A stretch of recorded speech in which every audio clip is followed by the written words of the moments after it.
Good morning, gang. Happy Monday morning. Back to the grind we go. So, one of the most common comments that I get in live streams, under the videos, and especially in emails is something along the lines of my husband, my wife, my kids, my family, whatever, think I'm crazy for stocking food. Okay. And I know it's hard because there's that outside pressure on you going, honey, you're spending money. Why are you spending money on this? What's the point? It's that we could use that for something else. And I know it's a pressure, okay? Please understand you are right. They are wrong.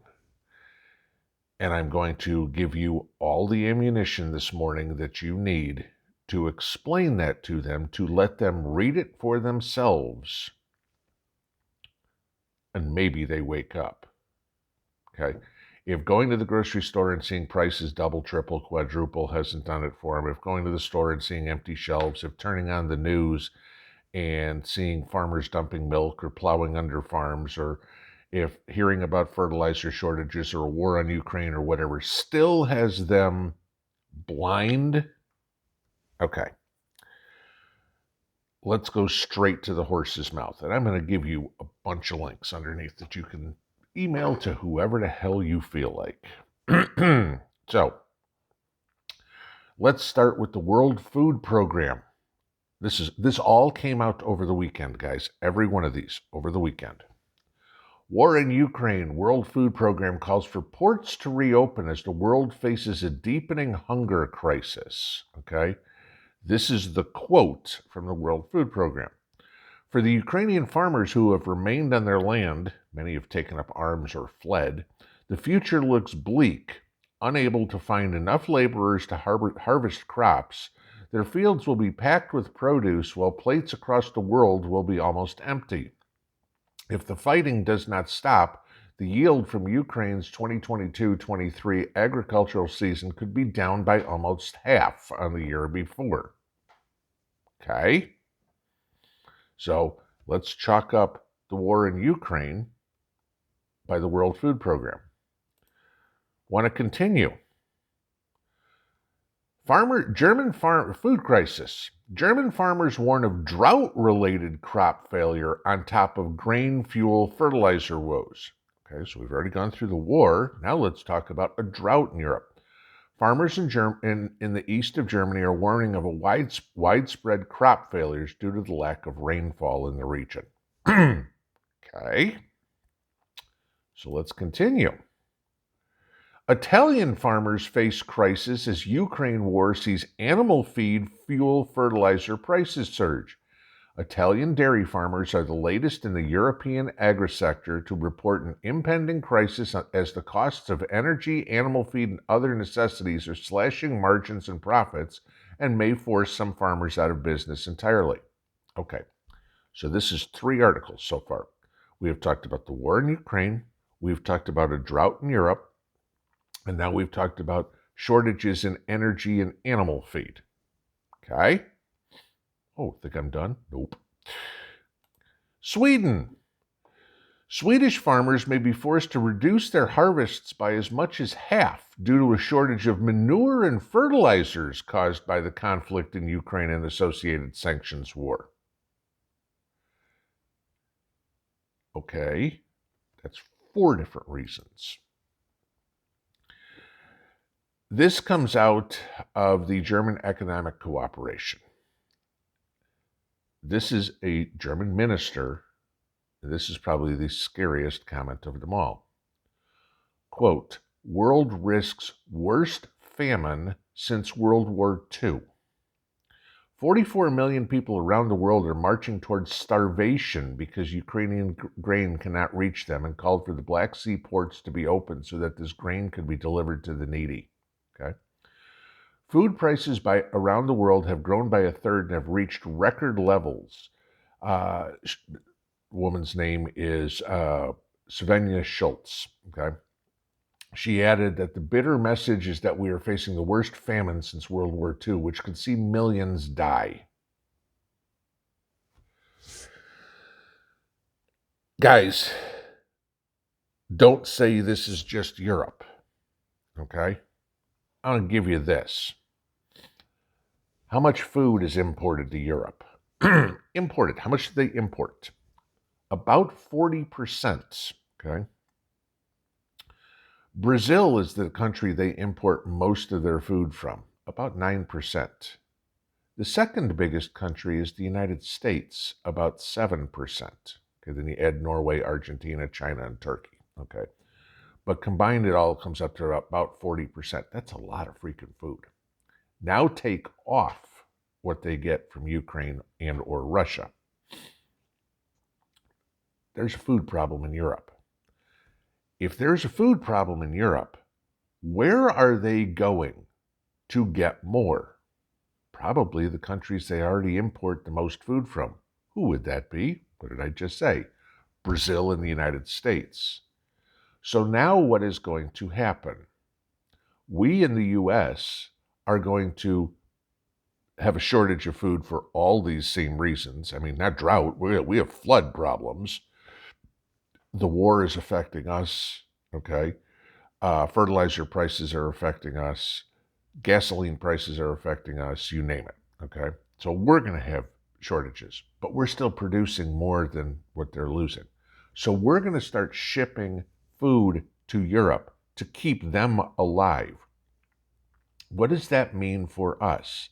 That means there's going to be less on the shelves and the prices are going to continue to go up. It's not rocket science here, guys. We don't live in a little bubble, unfortunately, okay? We are going to be sending a lot of the food that we grow, that we harvest, that we have, that we raise, whatever would be, to Europe this summer. This is exactly what preppers have been talking about for months, if not a year, okay? We were talking about the seed shortage last year. Seem to have that problem. The cost of seed, the cost of fertilizer. Hell, we were talking about the cost of fertilizer last Thanksgiving. I was telling you how to make homemade fertilizer because of it, okay? The world's catching on. We all seem to be about 6 months ahead of them. What we're seeing now is what we're going to see in 6 months. What are projections in 6 months? Famine, okay? Guys, give these links to the naysayers in your family and say, this is what's going on. Just like you wanted to deny COVID, you wanted to deny inflation, everything like that, you can't deny this. Again, I'm going to say the same thing I've said a bunch of times. Look at the price of groceries and look a year ago and look at them now and go, gee, aren't you glad we bought this then? Because this is what it costs now. Guaranteed return on your money. You're still eating food. Food's fine. Okay? No big deal. I say this to Mrs. P all the time. Look where we are now. Imagine where we're going to be in a year. And usually that's because our lives are getting better together. Okay? I mean, we've busted our ass to do a lot of the stuff we do. And, we're coming up on 7 years together. That phrase can also be used in a different way. Look where we are now. Imagine where we're going to be in a year from now. Heard yesterday that Walmart was now limiting purchases of canned goods to 12 cans per person, 12 cans per order. Doesn't mean you can't run out to the store and come back and buy it again, sure. Okay. But what happens when we start seeing that kind of rationing? 12 cans becomes 6. 6 cans becomes 4. 4 cans becomes 2. Think that's not possible? Revisit history, guys. Look at World War II. World War II wasn't on the United States, it wasn't on U.S. soil. For the most part, yes, you could talk about Pearl Harbor And you could talk about the one little skirmish up in Alaska. I get it. Okay. But it didn't hit us. We weren't looking at it. But what did you have? Sugar, coffee, rubber, metal, everything was all rationed. It's to support the war effort. Well, what do we have this time around? Feasibly a war effort, and there just ain't the material. How are you going to survive? Everybody always says, oh, I don't want to tell the kids that Christmas presents are coming this year, that Santa can't do it. So they do whatever they can. They take a second job, they sell something, whatever, so the kids have Christmas presents. Okay? People do some crazy things to buy Christmas presents for the kids.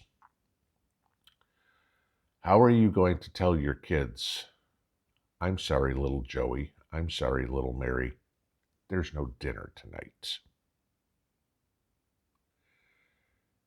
That is already a reality for about 10 million people in the United States.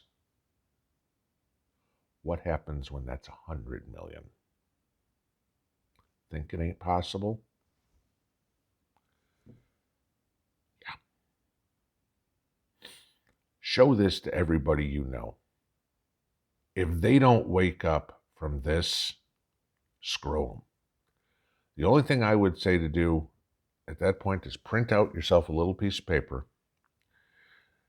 and show it to them and say, I want you to sign this. It says, I will not come to your house asking for food. And make them sign it. Oh, I can't believe you'd do something like that. I've done everything I can to warn you. You don't want to listen. I just want your acknowledgement that when I'm right, you aren't coming to my house. Because when you knock on the door, I'm going to show you this piece of paper. See how they reply.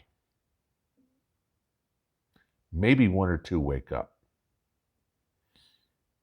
Maybe they don't. Pinball out.